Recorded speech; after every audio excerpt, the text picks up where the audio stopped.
Bueno, buenas tardes a todos. Un gusto contar con la presencia de más de 50 ya que están ahí y algunos ya en lista de espera también para ir ingresando. La verdad que para la Dirección de Promoción y Políticas Turísticas de la Municipalidad de Malargüe verdaderamente es un gusto poder ir en sintonía con las posibilidades de capacitación que nos van demandando tanto la comunidad en general como también los prestadores. Y aprovechar este tiempo, más allá de que es un tiempo doloroso, un tiempo de muchísimo sacrificio, estamos haciendo un gran esfuerzo todos con el tema de esta cuarentena tan extensa y demás, pero sí saber y convencidos pleno de que era el momento oportuno también porque íbamos a disponer de estos profesionales que nos van a poder capacitar. Así que bueno, la idea simplemente es agradecer tanto al equipo de la producción, a Hugo Tucker, que trabaja aquí con nosotros en la Dirección de Turismo, como así también a todos estos investigadores, a todo este cuerpo de científicos que nos van a poder capacitar, y la posibilidad concreta de que, bueno, aprovechar este mes de turismo, el mes de septiembre, como un mes donde lo estamos aprovechando a pleno con capacitaciones y con capacitaciones que van a venir también y se van a prolongar para el mes de octubre. Simplemente agradecer a todos, los voy a dejar en manos del licenciado Hugo Tucker, quien va a hacer la presentación de Gustavo Gil. A Gustavo, saludarlo, muchísimas gracias por la muy buena voluntad, por estar presente, para todos los que van a dar estas capacitaciones de arqueología y patrimonio antropológico del sur de Malargüe, precisamente del sur de Mendoza, perdón, de Malargüe, y aprovechar al máximo estas capacitaciones, estas charlas para ver, para poder constatar, dialogar, más que nada con un tipo conversatorio de la importancia que tiene la arqueología en esta parte del territorio mendocino. Así que nada más, les dejo con Hugo, quien va a hacer la presentación acá del doctor Gustavo Gil, que le mando un fuerte abrazo, fue mi profesor también, así que así es un gusto tenerlo aquí presente. Y para todos los que estamos presentes con esta capacitación, bueno, aprovechar a este cuerpo de científicos que nos está capacitando en arqueología del sur de Mendoza, y muy buenas tardes a todos, y bienvenidos también al mes del turismo, septiembre, que lo vamos a aprovechar pero a pleno. Así que le doy la palabra ahí a Hugo, para que haga la presentación acá del resto de los que nos van a dictar las charlas. Y para ustedes muy buenas tardes. Muchísimas gracias. Bueno, gracias Marcelo. Hola a todos, hola a todas. Bueno, vamos a empezar con la primera capacitación. La idea de estas capacitaciones es a través de, bien como decía Marcelo, a través del mes de septiembre, octubre y tal vez parte de noviembre, brindar ciertas capacitaciones de profesionales que estén trabajando en el ámbito de Malargüe relacionado a la investigación científica, ¿sí? Directamente sobre nuestros patrimonios culturales y naturales, ¿sí? Estas primeras 4 charlas que vamos a realizar tienen que ver con lo que es el patrimonio arqueológico y antropológico de Malargüe, ¿sí? Hoy nos acompaña, que para nosotros es un honor, el doctor Adolfo Gil, ¿sí? Que, bueno, como decía Marcelo, bueno, fue docente de él, y en mi caso particular es un formador profesional increíble. Tuve el placer de conocerlo hace más de 20 años y la verdad que es un gusto que hoy pueda estar en este lugar, y más allá de la pandemia, esta herramienta que es la virtualidad nos dé la posibilidad de contar con su presencia y escucharlo de su voz, todo su conocimiento, que bueno, que esperamos que sirva para poder fortalecer nuestro entendimiento de las poblaciones pasadas de nuestro Malargüe querido. Voy a acceder a la presentación, ¿sí?, de Adolfo Gil. Él es licenciado de Antropología, recibido de la Universidad Nacional de La Plata, es doctor en Ciencias Naturales de la misma casa, ¿sí?, de la universidad. Actualmente es investigador del CONICET, del Instituto de Evolución y Ecología Histórica y Ambiente. Es responsable del Laboratorio de Isótopos Estables en Ciencias Ambientales, el LEICA. Es profesor de la Universidad Nacional de Cuyo y de la Universidad Tecnológica Nacional. Entre otros temas de su interés, de su investigación, está la ecología humana, la evolución de las poblaciones humanas en ambientes marginales, dieta y subsistencia. También la relación entre cazadores-recolectores y agricultores, la demografía y los cambios de los sistemas humano-ambientales, cambios climáticos y estrategias humanas. Su foco geográfico es el centro-occidente de Argentina, con mayor énfasis en el sur de Mendoza. Bien, ahora vamos a pedirle a Adolfo Gil que habilite su Bueno, buenas tardes a todos, y especialmente quiero agradecer a Marcelo Rivarola y a Hugo Tucker por primero el esfuerzo que implica organizar una capacitación, el compromiso de ellos de buscar la permanente perfeccionamiento y actualización de profesionales vinculados con la actividad física y de la comunidad en general. Y bueno, agradecerles que para nosotros siempre es un gusto, digamos, ir a Malargüe y trabajar con la comunidad de Malargüe y en temas de Malargüe, porque nos sentimos muy cómodos, muy confortables, y no solamente por el ambiente natural, sino por el ambiente humano que percibimos cuando vamos. Así que bueno, el lado malo de esta charla es que no podemos estar en Malargüe, cosa que siempre disfrutamos mucho, y que bueno, ojalá que pronto podamos hacer. Y el lado bueno es que muchos de esta manera pueden participar de la charla, y muchas veces presencialmente es más complicado. Así que como todas las cosas tienen una parte positiva y otra un poco más negativa. Así que bueno, agradecerles a ellos por todo el esfuerzo de organizar esto. Para mí es siempre un placer tratar de compartir con la comunidad las cosas que vamos tratando de aprender, nuestras dudas, nuestros aprendizajes, incluso nuestros errores. Es una manera también de acercar nuestro trabajo y hacerlo también disponible para toda la comunidad. No siempre tenemos esa oportunidad, así que agradecemos el lugar que le han dado a la Vicencia y en particular, bueno, por haber invitado para que pueda comentar estas cosas. Bueno, voy a tratar de compartir la presentación. Un poco de la charla de hoy, historias humanas en los desiertos del sur mendocino. Buscamos, por un lado, tratar de romper con una idea que generalmente traemos de que la historia humana del sur mendocino es bastante simple, homogénea y hasta poco interesante. Por el otro lado, digamos, tratar de transferirle a ustedes algunos de los últimos trabajos de campo y las interpretaciones que actualmente hacemos sobre las historias humanas en el sur de Mendoza.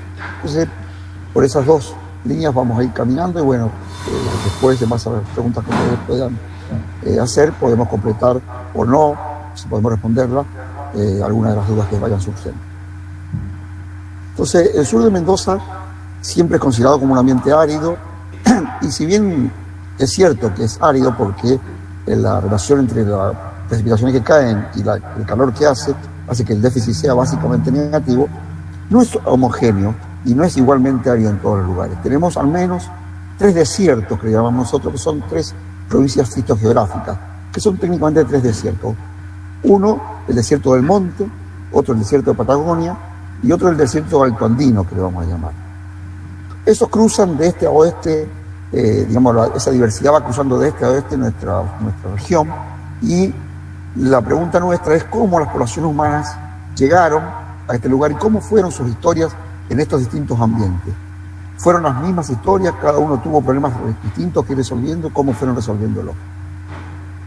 Estos ambientes, a pesar de esa aparente homogeneidad, son muy distintos.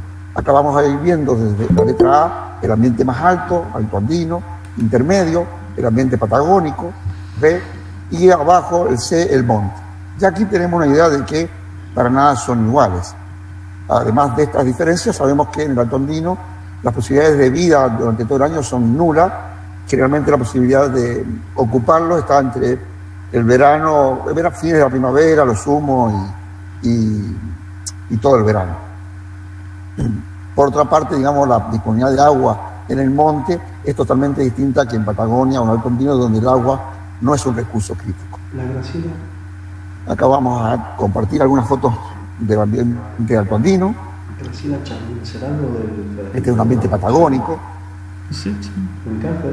Acá estamos en La Payunia, también como parte de la Patagonia. Para algunos es una unidad fotográfica en sí misma, pero básicamente siempre se la relaciona con Patagonia, más que con el monte. Y este es el monte. Entonces vemos estas grandes diferencias tienen que ver también con las variables que controlan esa estructura ambiental. Acá vamos a ver cómo el monte, en esta gráfica, llueve siempre donde dice 01, 02, 03, bueno, esos son los meses, los primeros meses del año, el verano, y los últimos meses del año también en el verano. Entonces las lluvias en el monte son básicamente en el verano. Por eso cuando estamos en esta época del año, los que vivimos en Alvear o en San Rafael, que es en el monte, decimos, uy, este invierno no llueve nada. Bueno, en realidad no tiene que llover casi nada porque en el monte llueve muy poco.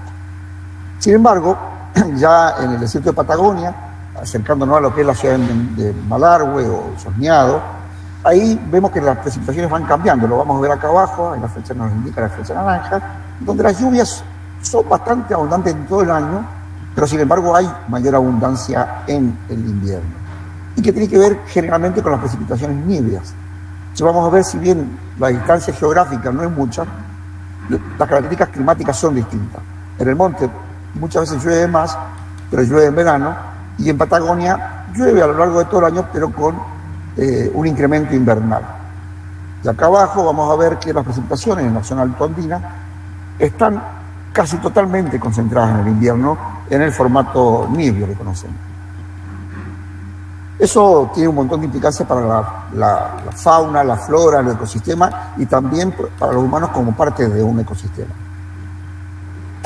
Este ambiente que conocemos hoy, también sabemos que no ha sido igual a lo largo del tiempo. En el caso nuestro nos vamos a remitir a los últimos 14.000 años, que para los arqueólogos no es mucho tiempo, pero es una buena cantidad para ver cambios ambientales.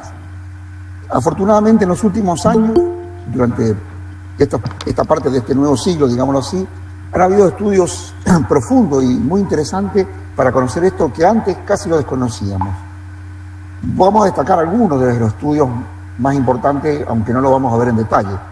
Uno es en la laguna de Soñado, donde se logró sacar un testigo que cuenta la historia de 6.000 años de ese lago, desde cuándo se formó y cómo fue variando, no solamente el lago, sino todo lo que es el clima, la vegetación y el ambiente en torno a esa zona que es en el límite patagónico altoandino. Otro estudio muy recientemente publicado, se realizó en la laguna del Maule. Hay también más de 6 metros de testigos, han sido estudiados por un grupo interdisciplinario muy grande, y gracias a eso sabemos no solamente cómo fue variando la vegetación, el clima, sino particularmente, digamos, también las erupciones volcánicas que hubieron. Esos lagos van guardando parte de nuestra historia ambiental, lo cual lo hace sumamente fascinante. Esos estudios demandan de esfuerzos grandísimos, no solamente económicos para poder ir al lugar, extraer esos testigos y poder después llevarlos a su lugar de estudio, sino también por el grupo de profesionales involucrados, generalmente son de distintos lugares del mundo, no solamente de una ciudad o de una universidad. Para poder obtener esa información, bueno, es que se requiere un esfuerzo interdisciplinario muy grande. Y el otro lugar que también se han hecho estudios muy interesantes es la laguna de Yancanero. En la laguna de Yancanero se han obtenido testigos que por un equipo también de argentinos y de australianos principalmente, algunos resultados ya están disponibles, pero lo que yo les voy a contar hoy va a ser básicamente algunas cosas recientes que hemos hecho aquí en el IDEBEA y algunas proyecciones. Entonces esto que vemos acá, un dibujo complicado, son los resultados principales de la laguna del Maule, que lo que me interesa mostrarles, ustedes van a ver acá abajo el número 14 y arriba el 0, muestra la línea del tiempo, son los 14.000 años. Esos 14.000 años abarcan la parte final del Pleistoceno, de 14.000 a 10.000 años, por decirlo, y de los últimos 10.000 es lo que se llama el Holoceno. Ese Holoceno lo vamos a dividir en el Holoceno temprano, de 10.000, 12.000 años a 8.000, el Holoceno medio, de 8.000 a 4.000, y los últimos 4.000 años el Holoceno tardío. Si ves lo que tenemos escrito, traducido, toda esa interpretación de las gráficas que se han generado, vemos que ahí se intercalan momentos fríos y secos con otros que son cálidos secos, otros que son estrictamente secos y otros que son fríos y húmedos o fríos y secos. Esas palabras cortas tienen implicancias terribles a nivel de la cantidad de plantas que pueden crecer o que no pueden crecer, y por lo tanto la cantidad de animales que pueden vivir en un ecosistema y también de humanos que pueden estar explotando y viviendo en un ambiente. vamos a ir viendo parte de la historia humana en relación con esto. Lo otro que quería contarles brevemente es algo que estamos retomando en los últimos meses y que tiene que ver con la Laguna Yancanelo. Principalmente quiero contárselo porque para nosotros es fascinante la Laguna Yancanelo como reservorio de la historia humana y ambiental del sur mendocino, y porque la tenemos muy cerca de la ciudad de Malargüe. Entonces, ahí tenemos la Laguna Yancanelo, al fondo se ve el Niwil, que es un lago artificial. Al oeste vamos a ver, digamos, el final de la cordillera de los Andes, y hacia el este tenemos ya una parte de la Payunia y de las planicies orientales. Esto, digamos, que hoy es un lago relictual, no sabemos muy bien que ha habido momentos en que está más alto que lo que actualmente está, y momentos en que está muy seco y que a todos nos ha preocupado mucho y que ha generado fuertes debates sobre nuestra preocupación ambiental. Lo mismo ha sucedido en la historia del lago en el largo plazo. Hubo años como, si mal no recuerdo, el año 68, que fue un año muy seco y donde el lago estaba directamente desaparecido. Hubo un geólogo que ya en la década del 20 estaba haciendo estudios para el Niwil y en sus investigaciones decía que lo que hoy conocemos como Yancanelo, en la forma en que querramos verla, es realmente un relicto de un gran lago que hubo a finales del Pleistoceno. Final del Pleistoceno, recordemos estos 10.000, 12.000 años que estábamos viendo recién. Entonces, bueno, ese geólogo, Groeber, nos despertó a nosotros una gran duda y una aliciente para poder investigar eso 100 años después prácticamente. Ese gran lago, de haber existido, también cambiaría mucho la geografía de lo que hoy conocemos del sur mendocino y podría haber tenido consecuencias muy interesantes y muy distintas para lo que es el ambiente y la historia humana. Ahí vemos un cerrito pequeño, que es el Cerrito Coral, que está a la orilla del lago Yancanelo. Lo más probable es que la mayoría de ustedes los haya conocido e incluso hasta los haya subido. Ese lago, haciendo nuestros estudios sobre ese cerrito, encontramos un depósito de sedimento con caracolitos.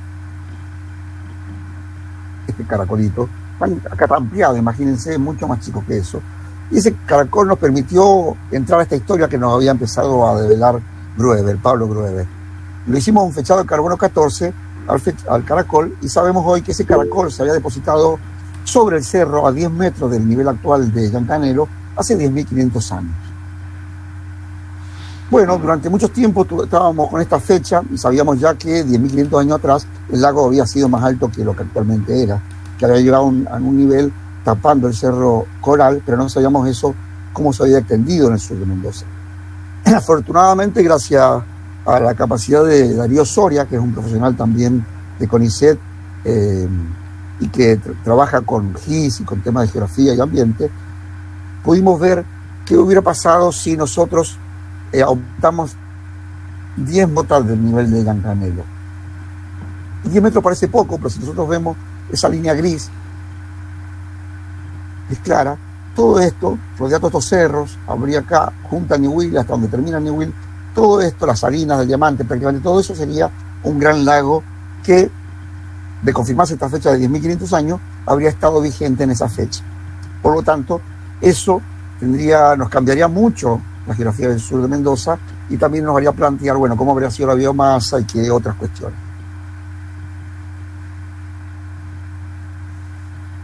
Todas esas investigaciones ambientales nos están permitiendo entender parte de cómo era el escenario ambiental cuando llegaron los seres humanos y también la historia que empezaron a construir a partir del momento en que llegaron a esta zona. Entonces, uno de los que vamos a hacer ahora es ver algunos de los trabajos últimos que estamos realizando en el grupo y otros colegas que trabajan en el sur de Mendoza. Cerca de San Rafael, en esos médanos que cuando seguramente van a Mendoza o vienen, no ahora porque no se puede, pero bueno, van a ver que cruza el arroyo del Chancho. Bueno, hay unos médanos muy grandes y en esos médanos, que son muy antiguos, encontramos una hondanada y en esa hondanada habían unas piedras un tanto extrañas que terminaron siendo piedras talladas por los seres humanos. Ahí arriba podemos llegar a ver la hondanada y acá abajo se ve con más definición. En un lugar súper extraño donde hoy en día no hay agua salvo cuando llueve, que pasa por el arroyo. Hay esas piedras que muestran un momento de ocupación muy efímero, muy poco tiempo y muy pocas personas habían estado ahí entre 10.400 años y 11.700 años antes del presente. O sea, una fecha tan antigua y como la ocupación que teníamos para la Gruta del Indio, que también está en el monte donde está este sitio, y unos poquitos kilómetros, en vez de cerca del río Diamante, más cerca del río Tuel. Ya saliendo, digamos, de los ríos Atuel y Diamante, pero sobre el monte, vamos a mostrar algunos trabajos recientes que realizamos en el límite entre La Pampa, Neuquén, Río Negro y Mendoza, en la zona que se conoce como Corcovo, también en el monte.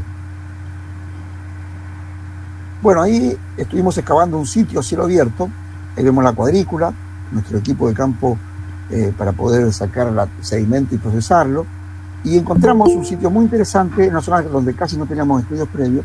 Encontramos tecnologías cerámicas, piedras talladas, acá vamos a ver obsidiana, instrumentos de obsidiana, unas obsidianas con corteza que estimamos que viene de Maule por estudios que otros colegas han confirmado de que la cantera del Maule arrastra sus obsidianas por el río y que bueno, nosotros estimamos que esta explotación tiene que haber sido no yendo hasta Maule, sino sacándola del río. Ese sitio tiene una cronología de cerca de 2.000 años antes del presente. La primera ocupación entonces de este monte bajo es de casi 2.000 años antes del presente. Y entre los recursos que explotaban encontramos muchísimas cáscaras de huevo de avestruz y placas de piche. Y muy poco guanaco y algunos huesos de roedores que podrían haber sido consumidos también. Entonces, esto que refleja algo que estamos viendo en el monte en general. Hay una explotación de recursos que llamamos pequeños, pero que han sido fuertemente explotados en el monte, como las cáscaras, los huevos de choique y los armadillos. Y no tanto el guanaco, que muchas veces creemos que la base de la subsistencia humana. También cerca de este sitio, cerca de ahí, pegado al sitio, encontramos unas bardas de basalto en las cuales hay una cantidad enorme de expresiones rupestres. Acá vamos a ver estas mascariformes, principalmente, que nos llamaron mucho la atención y que fueron muy profundamente estudiadas, principalmente por Hugo Tucker justamente y Agustín Acevedo. Recientemente hicimos un trabajo donde integramos un poco toda la información de este lugar. Justo cerca de eso, y ya siendo en la misma localidad, pero cerca del río Colorado, encontramos dos cuevitas muy pequeñas que no tenían sedimentos con restos de vida humana, pero sí en sus paredes había un interesantísimo arte rupestre, como el que ustedes estaban viendo acá. Bueno, eso seguramente de alguna manera u otra, Hugo puede llegar a comentarlo en su charla que va a dar como parte de esta seminario de capacitación. Estas fotos que las ven distintas es porque se procesan las fotos con un software especial que permite vislumbrar motivos y colores que de otra manera no percibimos. Ya siguiendo por el monte, subiendo por el río Colorado hacia el oeste, encontramos una localidad que llamamos La Carmonina. Ahí estuvimos excavando principalmente por un trabajo que realizamos como parte del CONICET para rescate de los sitios que estaban en riesgo por la posible explotación de potasio río Colorado.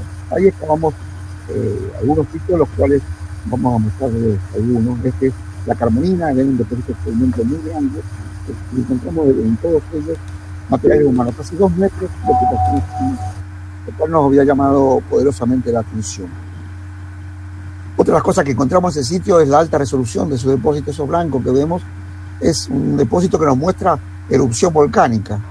O sea, hay ocupación humana previo a eso, una erupción volcánica y luego una continuidad de las ocupaciones humanas. Así que fue súper fascinante, y también sabemos que esas ocupaciones eran más antiguas de lo que nosotros estábamos viendo por esa zona, llevándonos a 5.600 años en la historia humana de la Payunia, ya cerca del río Colorado. Ahí, para que vean, condiciones de trabajo eran bastante peligrosas porque ahí estábamos a más de 2 metros de profundidad, y la arena, que es la matriz principal con la que se construye este depósito, se afloja muy rápidamente, se puede caer, y de hecho eso terminó sucediendo, y pone en riesgo, digamos, la vida de los que estamos trabajando ahí abajo. Bueno, todo eso nosotros trabajamos en el campo. Esto es paréntesis, después requiere de trabajo de laboratorio. Acá vemos, digamos, parte de ese trabajo, con lo cual les quiero contar que lo que ustedes van a están escuchando no es producto de mi trabajo, es producto de mi trabajo, pero el de un equipo grande de gente y cada uno cumpliendo funciones y responsabilidades distintas. Acá, bueno, en el laboratorio se limpia, se preparan, se catalogan los materiales para después ser estudiados. Bueno, ahí justo Miriam Ayala, la secretaria del grupo, que hoy es el día de la secretaria, así que bueno, aprovecho para saludarla. Vamos a continuar en el monte, pero ya subiendo hacia la Payunia, a la zona de Agua de Pérez, donde hay un montón de sitios súper interesantes que hemos estudiado, y vamos a ver ahí en la aridez promedio de la Payunia, vemos una vertiente de agua, la que da el nombre al lugar Agua de Pérez, y donde hay un conjunto de puestos, y junto con eso también un conjunto de sitios arqueológicos que hemos estado estudiando. Este es Agua de Pérez 8B, y ahí encontramos también, junto con las piedras talladas, un montón de huesos de animales, registro óseo, que nos están permitiendo conocer la subsistencia humana y compararla con la de sitios como los que vimos recién en Corcovo. En Carmonina encontramos un montón de evidencias de talla, fuerte talla, pero muy pocos restos de animales. Este sitio de Agua de Pérez, ya metiendo la Payunia, ya es mucho más reciente. No estamos en 5.000 años como recién, sino en 600 años antes del presente. Todas estas fechas las conocemos por fechados de carbono 14 que procesamos junto a los laboratorios especializados en ese tipo de análisis. En Agua de Pérez encontramos sobre las barrancas, son barrancas muy, muy altas y muy imposibles, digamos, de excavar directamente. Encontramos pequeñas líneas de fogones que parecían ser restos de ocupaciones humanas muy, muy tenues, casi desapercibidas, podrían pasar desapercibidas. Hicimos 2 secciones que procesamos y esas 2 secciones nos dieron una fecha casi contemporánea con la de Carmonina, de 5.700 años, y otra más antigua, de 7.340 años.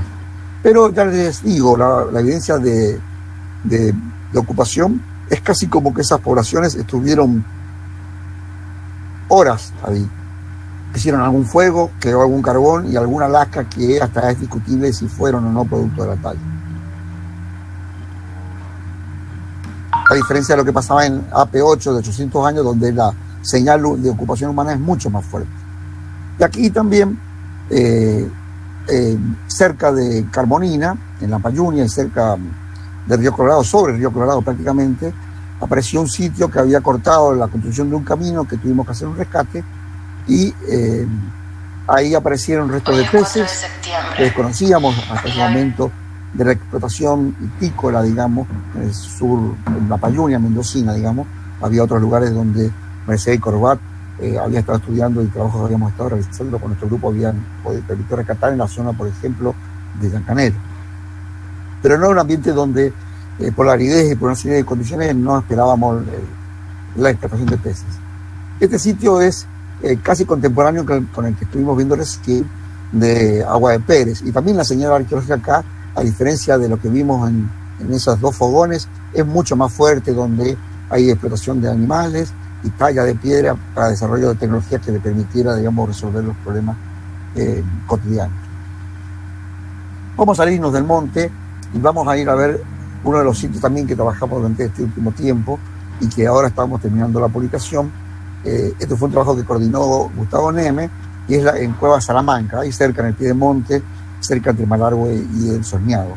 Ahí vemos las cuevas, las bardas, y esta es una imagen de la pared de la excavación, donde vemos que tenemos fechas de hace 7.300 años, y a diferencia de lo que veíamos en estos sitios, en todas estas capas encontramos mucho material arqueológico, a diferencia de lo que estábamos viendo en el monte, donde solo los sitios de los últimos 1.000, 2.000 años tenían evidencia fuerte de ocupación humana, y las otras más antiguas eran muy débiles. Acá tenemos evidencia fuerte desde hace 7.000 años.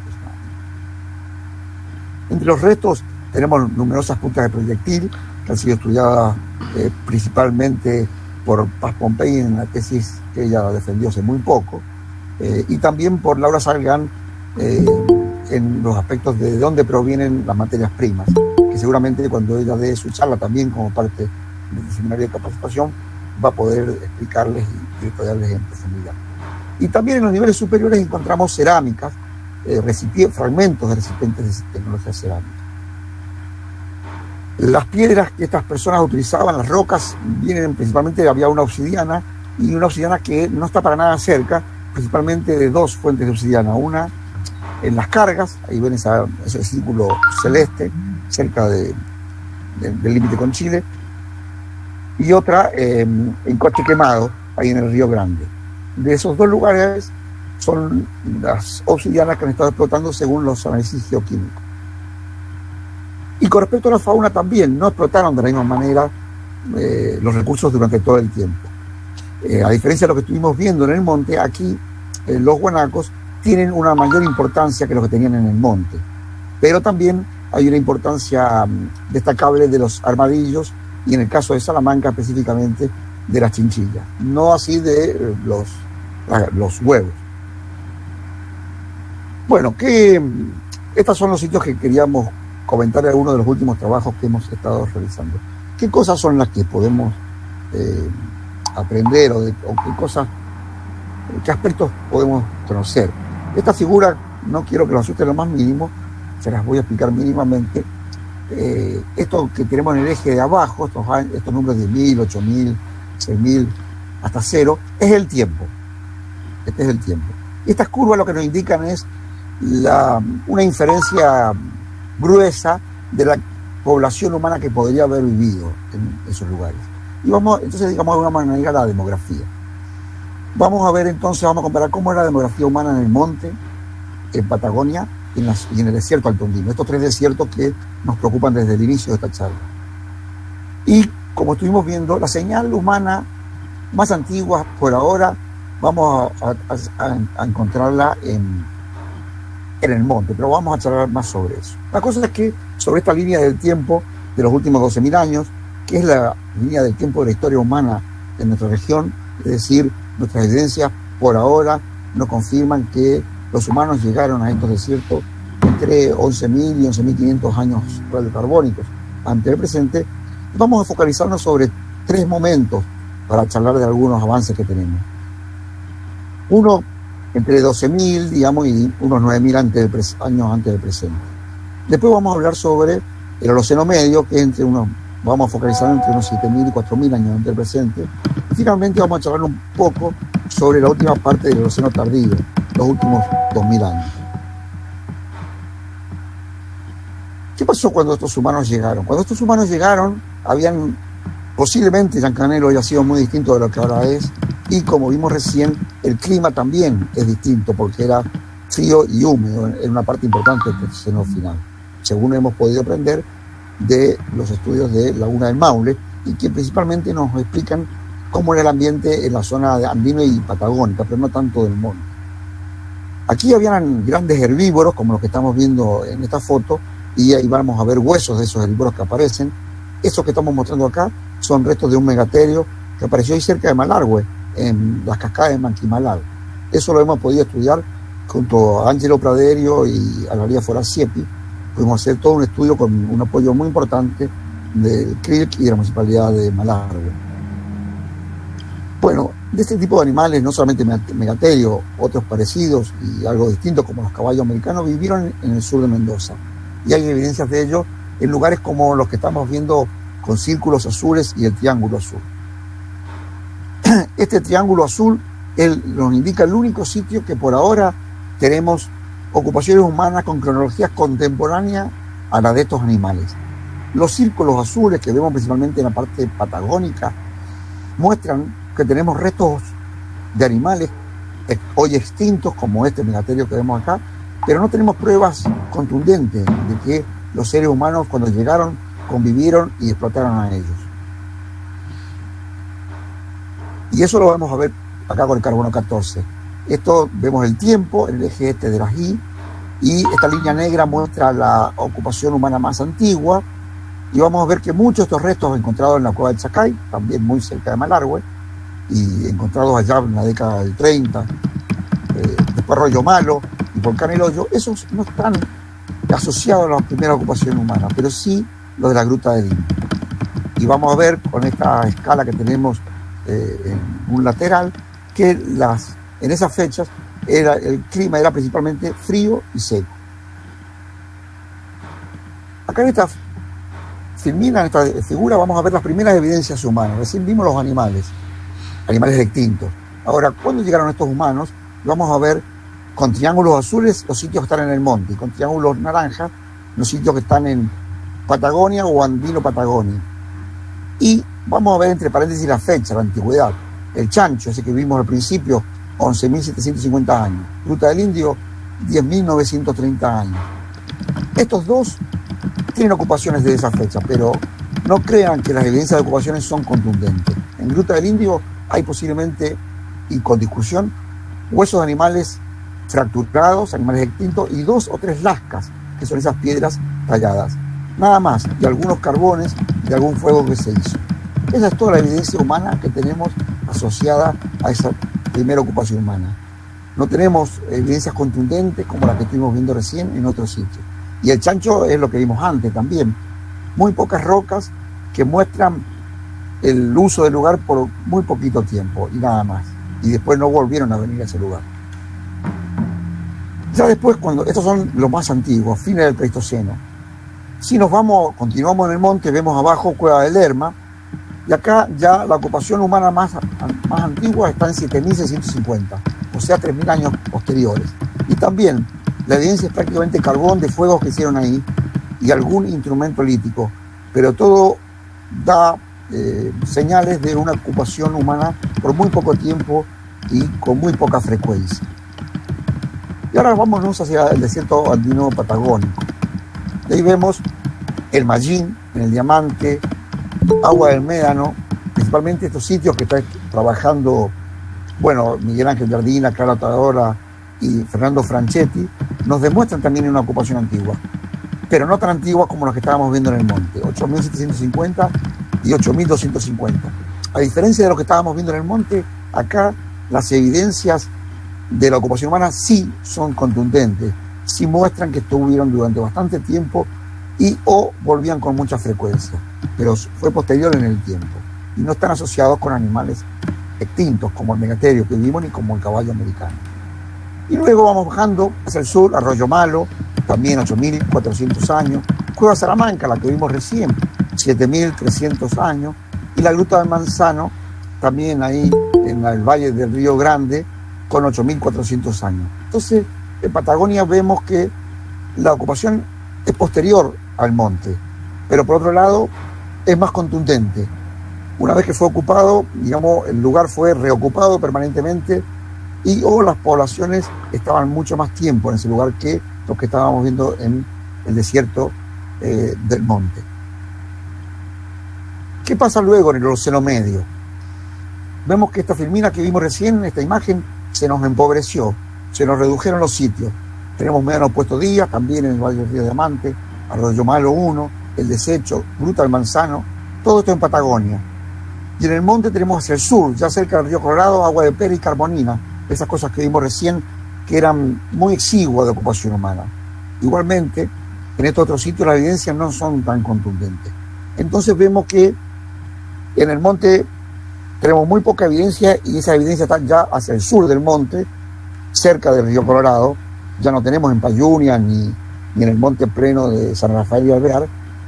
Y las evidencias que tenemos están principalmente en Patagonia y no tienen la fuerza que tenían en el Pleistoceno final y el Holoceno temprano que vimos recién. En los mismos sitios muchas veces, pero con evidencias más tenues. Entonces algo estuvo cambiando en la historia humana ahí. Acá lo vamos a ver. El desierto del monte tiene ahí apenas una señal de ocupación humana, una pequeña curvita antes de 6.000 años calibrados antes del presente. Y el Alto Andino, que lo tenemos acá abajo, no sé si alcanzan a verlo, también una señal muy tenue, casi contemporánea con la del monte. En Patagonia la señal es tenue, pero más continua, digamos, y demuestra lo que estábamos viendo recién. Tenemos más sitios en Patagonia. Entonces, durante el Holoceno Medio, por alguna razón, Patagonia tuvo una señal humana, un uso humano más continuo y más fuerte que en el monte y en el Alto Andino. Las razones las vivimos discutiendo desde hace ya 20 años y no tenemos una respuesta certera. Nosotros, cuando digo nosotros, bueno, principalmente, Gustavo, Nemi y yo, no sé si el resto también está de acuerdo, arguimos que el cambio climático que demuestra hoy en día la laguna del Maule, que antes inferíamos, pero que no teníamos evidencias contundentes, pero ahora sí tenemos evidencias contundentes, demostraron que la respuesta humana fue un cambio demográfico. Vemos acá donde dice seco, y vemos que es principalmente en esta fecha de entre 8.000 y 5.000 años antes del presente. Esa es, cuando un ambiente es seco, lo que está implicando es que hay poca lluvia, y cuando hay pocas lluvias, todos sabemos que entre las cosas que cambian es que hay poco pasto. Si hay poco pasto, podemos tener pocos animales y la cadena ecológica se nos va debilitando. Las poblaciones humanas tienen que redistribuirse porque los recursos ya no alcanzan. Esa es una posibilidad.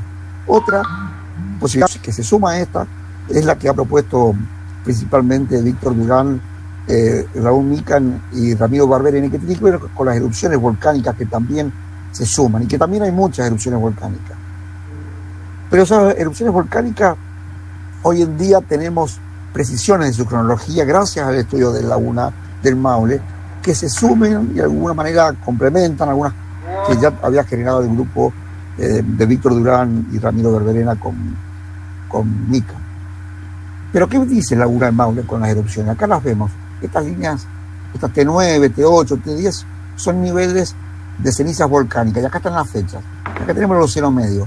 Vamos a ver que el momento que menos erupciones volcánicas registra la Laguna del Maule es el Océano Medio. Eso por un lado. Y por otro, cuando hay erupciones volcánicas, muchos estudios demuestran que el ambiente se recupera rápidamente. Entonces no esperaríamos estos grandes vacíos por miles de años sin ocupación humana, sino que esperaríamos pequeñas discontinuidades de décadas o a lo sumo algunas centurias. Entonces, al menos de mi parte sigo más inclinado por la cuestión de la aridez extrema del Océano Medio. Produjo no un vacío total, pero sí una reestructuración de las dinámicas humanas, que tiene que ver con la demografía y con una nueva estrategia para poder vivir en un ambiente con nuevos desafíos. En el monte implicó que la señal humana casi desapareciera. Posiblemente la aridez en el monte repercutió de una manera más drástica que en Patagonia, donde las poblaciones continuaron viviendo sin aumentar su demografía y de una manera menos interrumpida. Ahí vemos el momento del Océano Medio. Vamos a ir acercándonos hacia el Océano Tardío. Ahí vemos los últimos 2000 años principalmente. Acá es un momento de grandes cambios. Por empezar, tenemos evidencias de ocupaciones humanas en todo el sur de Mendoza, después de ese hiatus, de esa debilidad que había en el Océano Medio. Esta es una foto, como muchos de ustedes sabrán, de Caverna de las Brujas. En esa caverna tenemos ocupaciones desde también principios del Océano Tardío. Hay estudios muy interesantes que realizó Víctor Durán y que confirman eso. Están precedidas por una gran erupción volcánica que él usa como una evidencia más de que el vacío del Océano Medio es por la erupción volcánica. Pero no solamente tenemos ocupación en Caverna de las Brujas, tenemos ocupación en todo el Valle del Río Grande. Empieza a haber población humana, por ejemplo, en Cuadra de Luna y también en la cordillera de los Andes. Empiezan a haber ocupaciones humanas también en ambiente muy alto, alto andino. Esto es el indígeno, a 3.500 metros de altura. Van a ver estas casitas desde hace 1.500 años prácticamente. Antes de eso no ha habido ocupación de este tipo en plena cordillera de los Andes.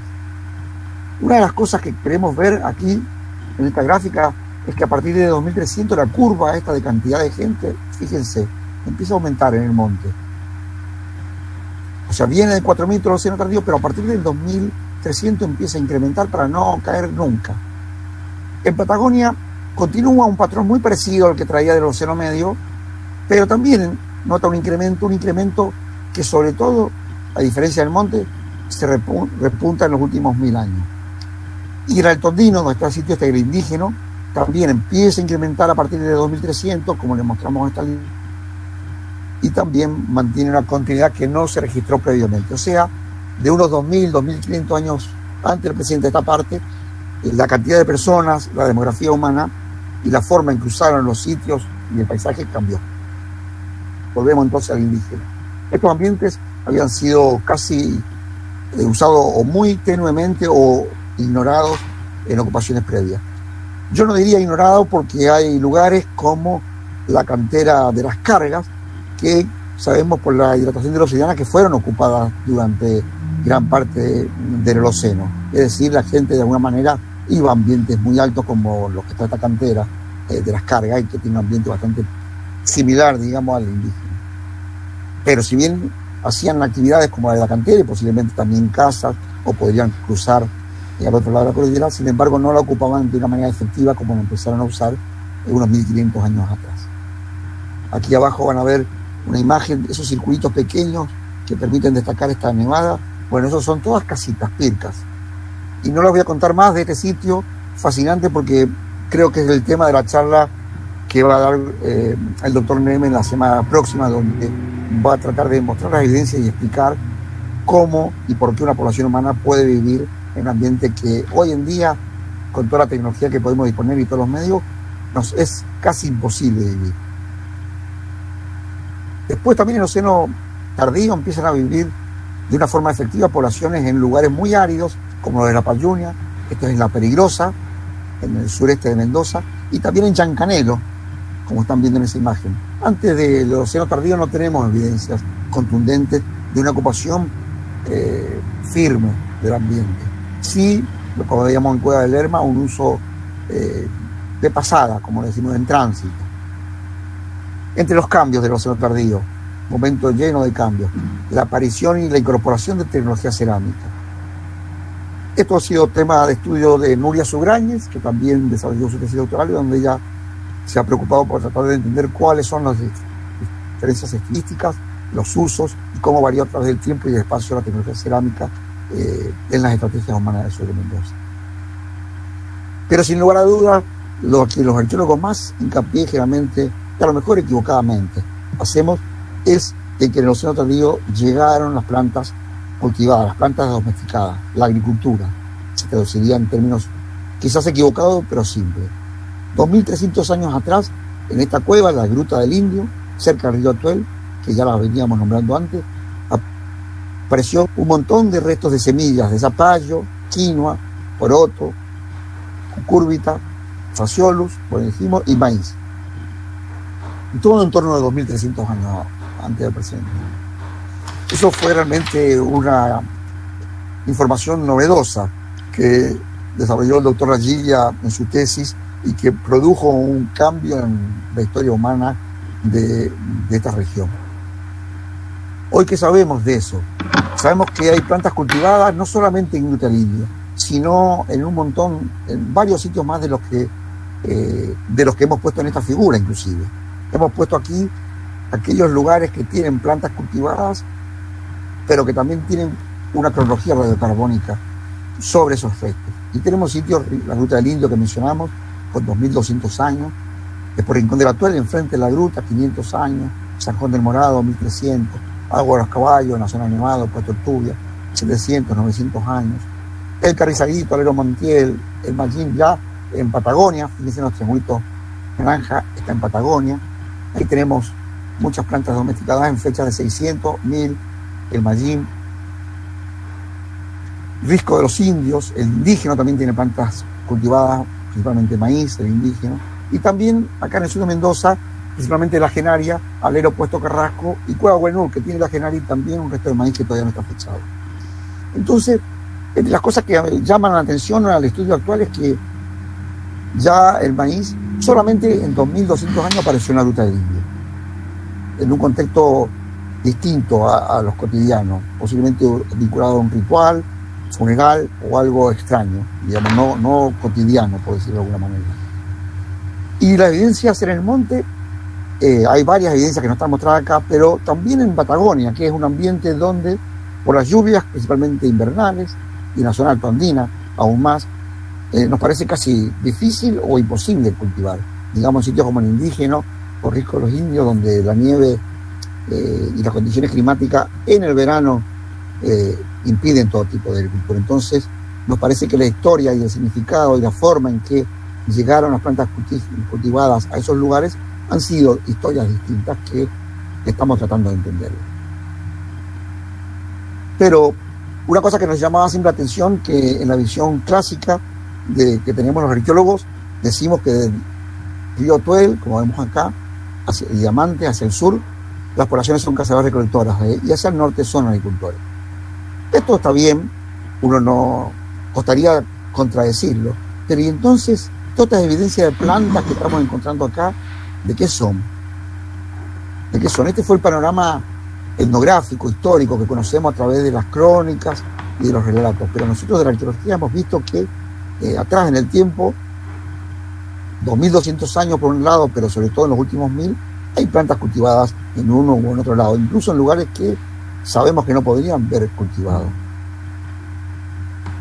Y ahí vamos a usar una herramienta que no vamos a tratar en detalle ahora, porque vamos terminando la charla y es un tema en sí mismo, que son los isótopos estables y una herramienta que nos permite saber acerca de la dieta humana.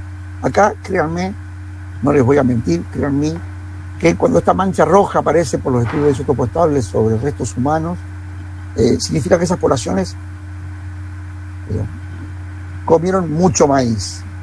Y cuando estamos en la zona azul, lo que nos está diciendo es que esas poblaciones humanas no comieron maíz.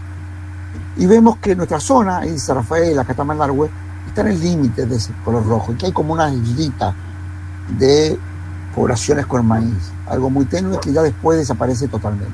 Estamos en una zona fascinante del final de la agricultura americana prehispánica para los últimos 2000 años. Pero ¿qué pasa si nos centramos en los últimos 1000 años? ¿Por qué ese mapa nos muestra que en el sur de Mendoza hay cazadores y no agricultores? Creemos estar acercándonos un poco a esa respuesta. Aquí, donde estoy marcándole con el mouse, tenemos Malargüe, la misma imagen en rojo, los que comen maíz y el azul los que no comen. Entre 1000 y 550 años antes del presente, vemos que las poblaciones humanas comían bastante maíz, incluso hasta muy cerca de la laguna Yancanero. Nos están mostrando estos manchones rojos.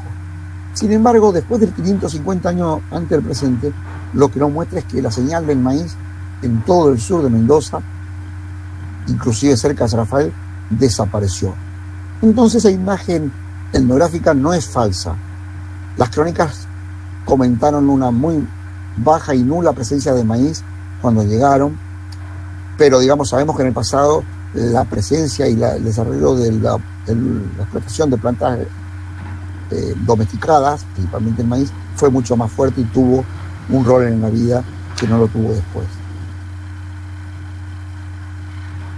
Entonces, para ir terminando, hay mucho que sabemos y mucho que no sabemos de estas historias humanas en los desiertos del sur mendocino.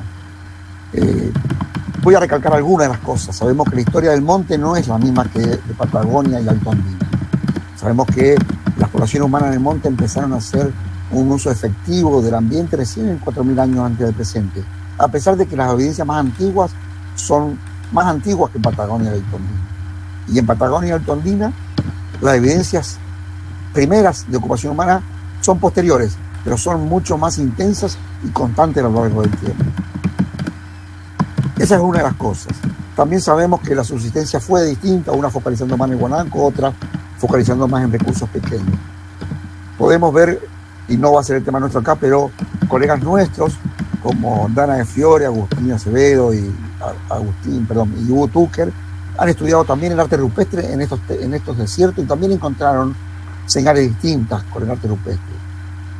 Eva Peralta, con la bioantropología, estudiando restos humanos, está aprendiendo aspectos de la dieta, de la salud y de la forma de los entierros humanos que también pueden mostrarnos señales diferentes de estos desiertos, que no eran fronteras, no eran que estaban conectados, pero hay una estructura que está impulsando historias distintas, formas de insertarse y de armonizarse con el entorno diferencialmente. También, trabajos como lo de Paz Pompey y Nuria Sugraña en tecnología lítica y cerámica también están ayudando a profundizar, que no vamos a verlo nosotros en detalle en esta charla porque ya estamos llegando al fin. Por respeto a todos ustedes, podríamos estar charlando mucho más. Para ir terminando y aprovechando que es una capacitación de turismo, también una de las preocupaciones, muchas de esta información que estamos dando y muchos de estos sitios son espectaculares. No, a lo mejor no son las pirámides, no son las grandes ciudades que conocemos en otros lugares, pero sí tienen un tesoro de nuestro pasado muy rico, algunas veces más seductor en cuanto a materialidad que otras. Pero siempre el miedo está de cuando esto se pone en uso público, ya sea por el turismo o por la forma en que sea, que realmente debiera ser o es la forma en que estos recursos toman sentido. Nuestro miedo es que pasen cosas como esta. Esto es un lugar en el sur de Mendoza donde tenemos petroglifos y sin embargo vemos el daño, más allá del daño propio y casi inevitable que la meteorización del tiempo, la lluvia, el viento y otros agentes van haciendo, que uno puede tratar de disminuirlo, pero no de impedirlo. Pero sí hay otros daños que son daños antrópicos y que uno puede hacer un esfuerzo por entender, pero la verdad que cuesta mucho y al menos debilitan los esfuerzos para poner sitios arqueológicos a disposición de la comunidad. Entonces habría que ver qué estrategias, qué formas podemos implementar para que se pueda hacer un uso respetuoso de nuestro patrimonio. Y bueno, finalmente quiero agradecerle a los organizadores, como dije al principio, pero bueno, también a las comunidades y las instituciones del sur de Mendoza, que con mucho esfuerzo nos apoyan y nos ayudan y ven interés en nuestro trabajo. También a CONICET, a la UTN y a la UNCUYO, que nos, algunas veces con financiamiento y otras veces con equipamiento o con logística, ayuda a que podamos continuar estudiando nuestro pasado. Tenemos una pregunta de César que nos consulta por qué información hay de Cañada de Cachi en el Manzano. Cañada de Cachi, ahí hay ocupaciones humanas en toda la zona de Río Grande, a la altura de donde está Cañada de Cachi, Ruta del Manzano, Cueva de Luna, frente está también al aeropuerto Carrasco. Esos sitios fueron estudiados por Víctor Durán, hay publicaciones de esos sitios. Yo no tengo ahora presente si fue la cronología exacta de Cañada de Cachi. Hay una cuevita y yo, siendo estudiante universitario todavía, sin decidirme, participé de los trabajos de Víctor Durán y es un sitio muy interesante cerca de la escuela de Manzano y hay información arqueológica disponible, ¿sí? Que confirma esto que estamos hablando de la explotación del guanaco, por ejemplo, y también la tecnología lítica que está estudiada, digamos, que muestra, digamos, la explotación de estos recursos, pero yo lo recuerdo bien, pero creo que era los últimos 2000 años antes del presente. Si tiene interés específico, yo puedo mandarle a través de Hugo PDF o información, o me puede escribir cualquier cosa, no hay ningún problema. Perfecto, bien. Bueno, después había una pregunta más arriba también que nos decía que si bien se contestaron también entre ellos, que está relacionado con, si bien la charla del doctor Gustavo Neme va a ser sobre parte del indígena, también preguntaban dónde estaba el indígena. El indígena está en la divisoria de agua entre donde nace el atuel y el diamante. En realidad está más tirando hacia el diamante. Originalmente se lo pensaba más vinculado, digamos, al atuel, pero hoy en día sabemos que está más vinculado a la cuenca del diamante, digamos, el arroyo que lleva sus aguas. Ahí está el sitio indígena, es muy complicado llegar. Hay un uso turístico de ese lugar, hay grupos que van, digamos, en cabalgata, pero bueno, implica 2 o 3 días de viaje para poder llegar. Seguramente, bueno, Gustavo la semana que viene va a dar detalles muy interesantes de ese sitio, que realmente es fascinante para los arqueólogos y muy difícil de entenderlo. Me imagino más fascinante de ser para el resto de la población. Bien, después hay varias preguntas en relación al resguardo de los sitios, ¿sí? Más que nada por la fotografía que mostraste, ¿sí? Primero preguntan de dónde son esos petroglifos. Esos petroglifos están en Valle Hermoso. Bien.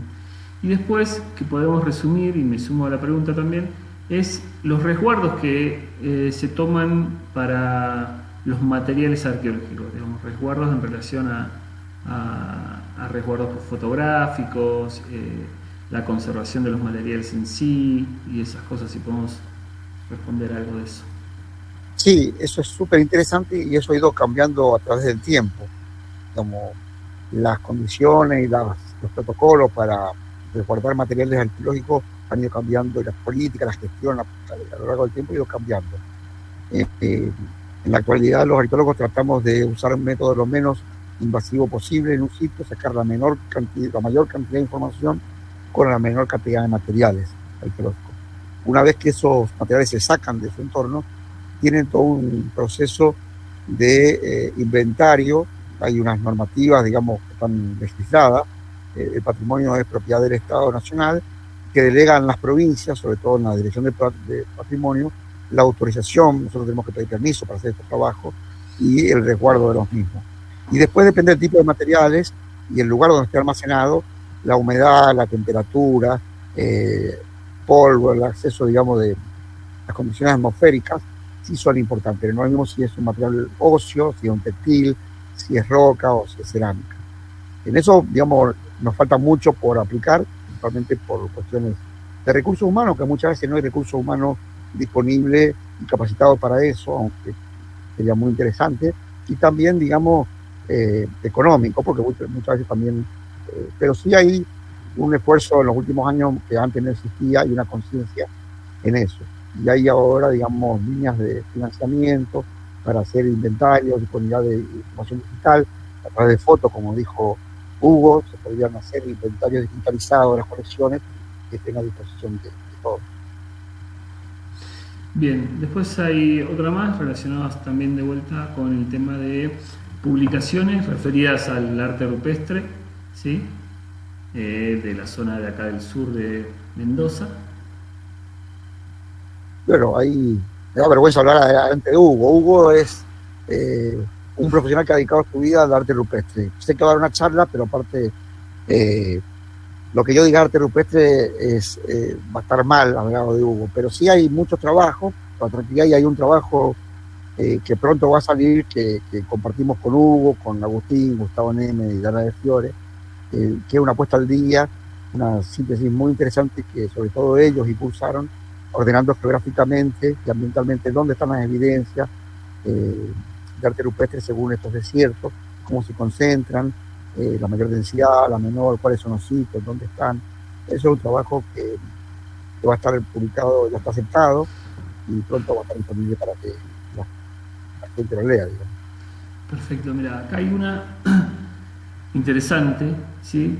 Diego nos pregunta, a ver, ¿qué evidencias hay, ¿sí?, concretas, que los pobladores originarios hayan cruzado la cordillera? Muy interesante la pregunta. Sí, hay muchas evidencias concretas de que las poblaciones hayan cruzado la cordillera de uno y de otro lado. En el sitio indígena que hemos mencionado, ahí hay mucha cerámica que posiblemente haya sido producida del lado chileno y haya sido depositada ahí en el indígena, que hoy en día está del lado argentino. Imaginemos, ¿no?, que estos límites geográficos son nuestros y actuales, ¿no? Pero bueno, ahí hay evidencia. Y después en todo el sur de Mendoza, en la misma laguna Yancanelo y en el Río Grande, hay muchas evidencias, sobre todo cerámica, que es una cerámica que se produce del lado chileno, del lado trasandino, para hablar con más propiedad. Después también las crónicas relatan del movimiento de las poblaciones de un lado del otro.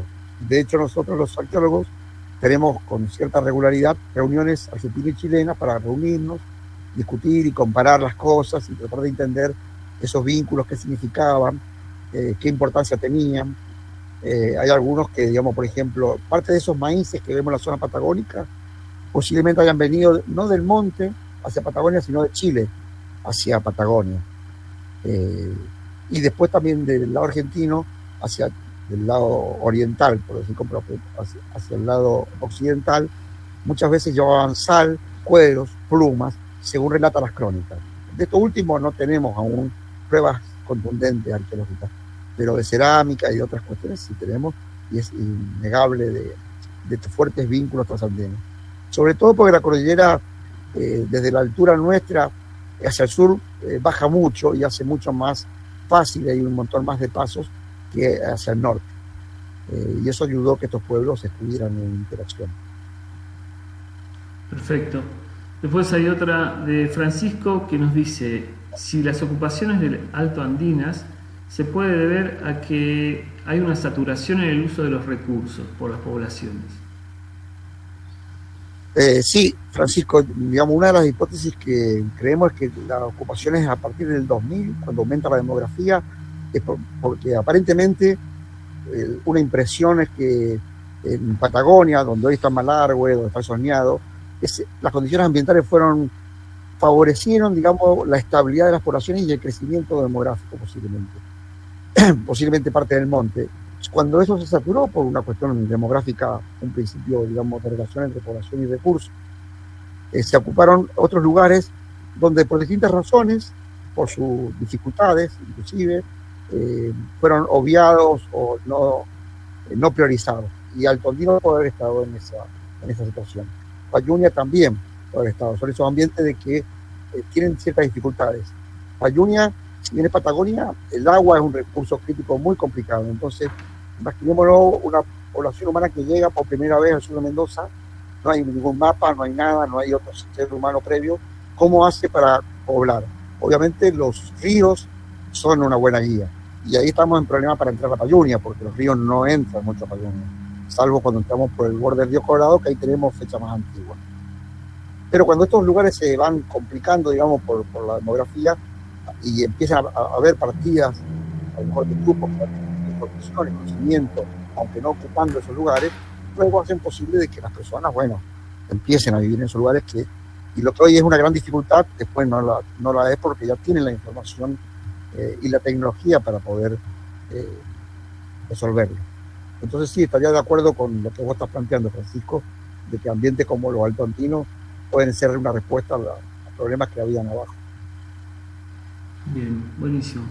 Después tenemos una de David, que un poco relacionado con la que estabas contestando, que dice si se podría trazar las rutas de los movimientos de los primeros humanos, digamos, en relación a cómo se movían, hacia dónde iban. Y es súper interesante, no está hecho, David, eso no está hecho, pero se puede hacer.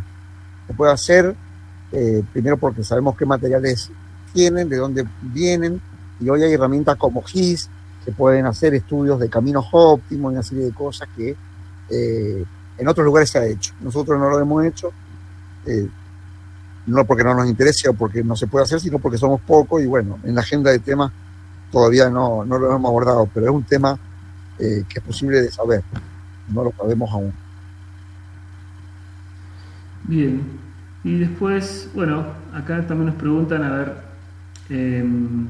¿dónde se puede conseguir este material? ¿Sí? Lo que vos expusiste, Adolfo, y el resto de las charlas que vendrán.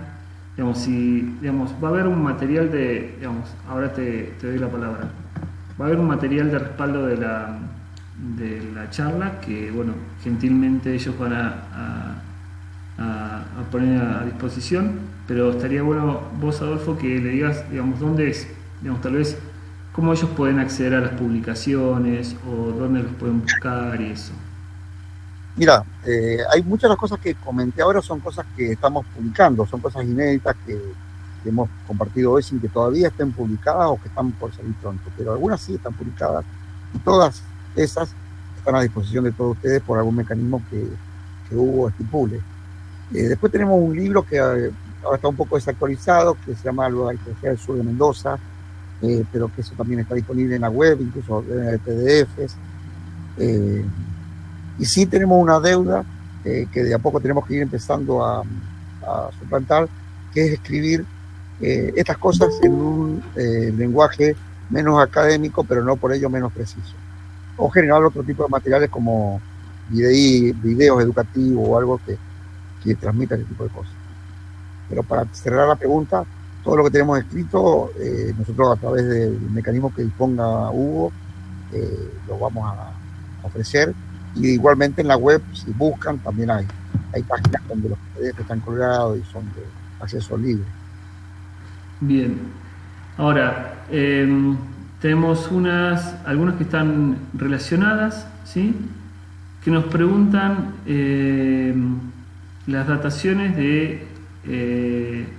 del sitio Corcó, de los grabados, ¿sí?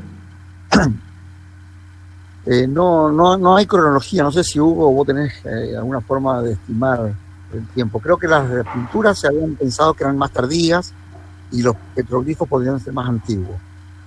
Pero ahí dejo a Hugo que aproveche. Bien, aprovecho. Y bueno, también, mira, acá hay uno sobre una parecida que preguntan sobre las caritas que hay en el distrito de Malvinas, ahí en Ponentregüe. También. Sí, es difícil, bueno, en la charla que vamos a ver sobre arte rupestre vamos a abordar el tema de la datación, ¿sí? Digamos, resumidamente podemos decir que se cree que los grabados rupestres son más tempranos que las pinturas, ¿sí? Y hay una cronología relativa, ¿sí? No absoluta, relativa en relación a que se compara con otras áreas, y se cree que, bueno, los grabados tendrían entre unos 2000 y 3000 años de antigüedad, ¿sí? Mientras que las pinturas serían de los últimos 1500 años. Pero bueno, como les decía, es fechados relativos y bueno, eso hay que contrastarlo con otras evidencias arqueológicas. Bien, bueno, yo creo que es momento de agradecer esta excelente charla y bueno, agradecer a Adolfo y también agradecer a toda la gente que participó, ¿sí? Tenemos gente de diferentes lugares. Le vamos a dar la palabra a Marcelo, pero antes de darle la palabra a Marcelo Rivarola, nuestro director, a mí me gustaría que cuentes muy cortito, Fito, Adolfo, ¿qué es el IDBA? Bueno, también voy aprovechando para agradecer a todos los que han estado interesados en este tema. La verdad que para uno es gratificante que la gente tenga interés y que haga preguntas súper estimulantes como las que ustedes hicieron. Y bueno, te agradezco, Hugo, por tu pregunta, porque muy pocos saben. Bueno, el IDBA es un centro de investigaciones del CONICET que está acá en el sur de Mendoza. Es el primero que sale, digamos, del área del Gran Mendoza. Todos los laboratorios del CONICET están, digamos, en la ciudad de Mendoza y alrededores. Afortunadamente, desde este año tenemos trabajando en el sur de Mendoza, con una base principal, digamos, en la ciudad de San Rafael, el Instituto de Evolución, Ecología Histórica y Ambiente, que depende del CONICET y con la Universidad Nacional Tecnológica. Estamos empezando, justo el inicio fue 3 días antes que empezara la pandemia. El inicio formal lo venimos generando de hacía un par de años, por decirlo, pero la puesta en marcha fue en marzo cuando empezó la pandemia, por lo tanto no es mucho lo que hemos podido hacer. Pero sí quiero aprovechar esta oportunidad y decir que ese instituto está abierto para personas, instituciones que quieran vincular cuestiones que tengan que ver con el ambiente, el patrimonio, no solamente la arqueología, también la paleontología y también otras disciplinas que vinculen temas del ambiente como la propia ecología, la biología. Somos pocos, un grupo relativamente chico, y hoy en día, como recién les contaba, principalmente compuesto por arqueólogos y paleontólogos. Se está incorporando ahora Darío Soria, este profesor con el que trabajamos los de GIS, él es geógrafo, y Viviana, que bueno, todavía no hemos logrado su incorporación efectiva, pero ella es bióloga. Y la idea es de a poco ir consolidándonos y poder satisfacer las demandas de nuestra comunidad en temas como estos que hemos estado hablando hoy. Así que ojalá que podamos pronto empezar a generar cosas con, por ejemplo, la edición de turismo, el Museo de Malargüe, con quien siempre hemos trabajado. Suponemos que al tener ahora esta figura podemos llegar a tomar más fuerza en algunos proyectos. Bien, muchas gracias por la explicación. Creo que es importante saber que acá en el sur de Mendoza tenemos una institución asociada al CONICET y con los profesionales que hemos visto en esta charla y bueno, y veremos en las charlas siguientes con Gustavo y con Laura. Bien,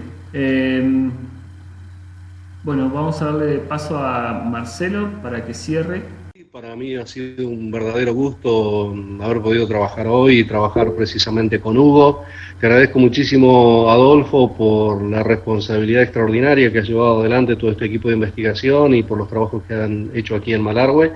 y por transferir precisamente todos estos conocimientos científicos de la manera que lo has hecho, donde hemos tenido una audiencia de más de casi 80 personas en pantalla, gente del Calafate, gente de Ecuador, hemos tenido también la presencia de la provincia de Santa Fe, de Córdoba, de provincia de Buenos Aires, así que verdaderamente agradecerte simplemente tu muy buena voluntad, tu profesionalismo puesto a disposición, y también es nuestro compromiso desde la Dirección de Promoción y Políticas Turísticas de preservar estos sitios arqueológicos y una vez que tengamos todos estos planes de manejo, todos estos protocolos, poderlos poner en valor para los visitantes, todo este patrimonio arqueológico que tenemos, todo este patrimonio antrópico que tenemos aquí en la zona y fundamentalmente este valor que tiene para ofrecérselo al turista. Así que por eso es que Hugo trabaja con nosotros con una fuerte decisión y un trabajo muy específico que está realizando sobre petroglifos y con la idea central también de llevarlos adelante y ponerlos en valor turístico. Así que para nosotros es un gusto de que parte de los que están en la exposición de estas charlas sea Hugo y que Hugo sea también nuestro compañero de trabajo. Adolfo, mil gracias por la charla. Para todos los participantes, les recordamos que todos los viernes a las 19 horas van a ser las charlas, viernes a las 19 horas. Vamos a estar aquí juntándonos para realizar esta capacitación de arqueología en el sur de Mendoza. Adolfo, mil gracias por tu muy buena voluntad, tu profesionalismo, vuelvo a reiterarlo. Hugo, por esta capacidad que has tenido de juntar, como alguien dijo ahí, a grandes científicos para que nos comenten lo que pasa con la arqueología y el patrimonio antropológico aquí en Malargüe. Muchísimas gracias. Muy buenas tardes para todos.